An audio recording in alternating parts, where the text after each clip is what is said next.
The FAA is ramping up efforts to create safer flights after yesterday's safety summit. Transportation Secretary Pete Buttigieg took to social media saying the U.S. is committed to raising the bar for our aviation system. There have been several close calls, including right here in D.C. Transportation expert Keith Jeffries is here now to explain what's happening and what's being proposed. Keith, good morning. Thanks for joining us. Hey, good morning, Jeanette. Thanks for having me. Absolutely. Listen, this was a rare emergency summit after several close calls. We mentioned one happened at Reagan National. What are the incidents, the near misses that we've seen? Well, there's been a half dozen or so of near misses that certainly has brought some concern to the FAA.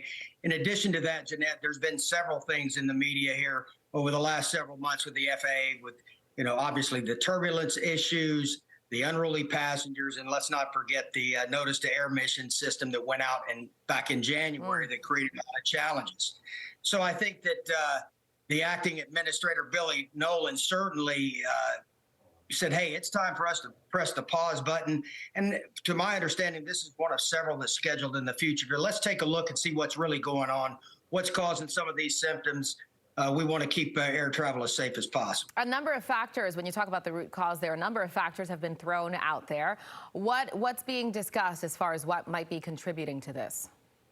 Well, yeah, that's a great question. I certainly wasn't in attendance there, but I will tell you, they've got everything from aviation safety experts, pilots, crew members.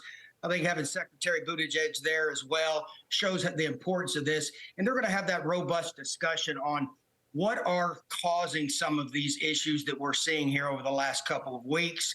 What can we do to make it better? But I also think it's important for all of the folks with the FAA to say, hey, what are we doing right as well? Because it's a very complex system. The FAA, they have 35,000 or over 35,000 dedicated employees that keep a very complex system safe for all of us. They've got an excellent safety track record, and they're looking to make it even better. So this is a good thing that they're doing. We should mention, speaking of safety, I mean, flying is one of the safest ways to travel, actually. But obviously, one incident, one catastrophe is one too many. Speaking of the FAA, they did respond by saying that they will hire an additional 1,500 controllers because short staffing is a problem. But I'm wondering, is this enough? Whatever proposals they have to make it safer, do you think it'll be enough, or does there need to be a system-wide change here?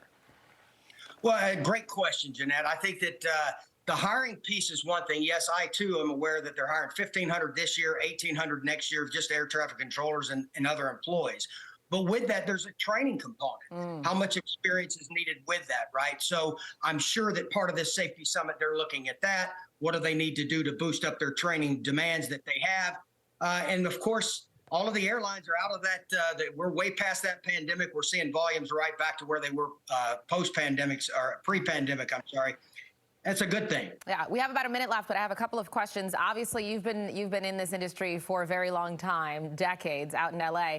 Have you seen something like this before? I know sometimes we can have tunnel vision. Have you seen something like this before? Well, I've certainly seen large organizations and government agencies in particular say, hey, let's press that pause button, take a look at what we can do to make things better. And that not only reassures the employees that are impacted by some of these things that we're seeing in the media, but also more importantly, to gain the trust of the traveling public again. Speaking of trust, lastly here, as people who might be traveling this summer or even tomorrow, how should you feel about this? Do you have reason to still feel safe?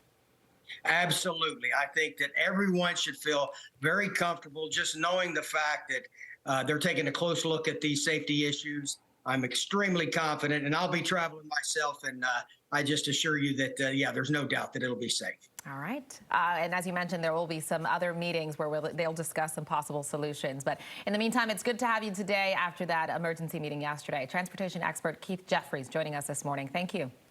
Thank you, Jeanette.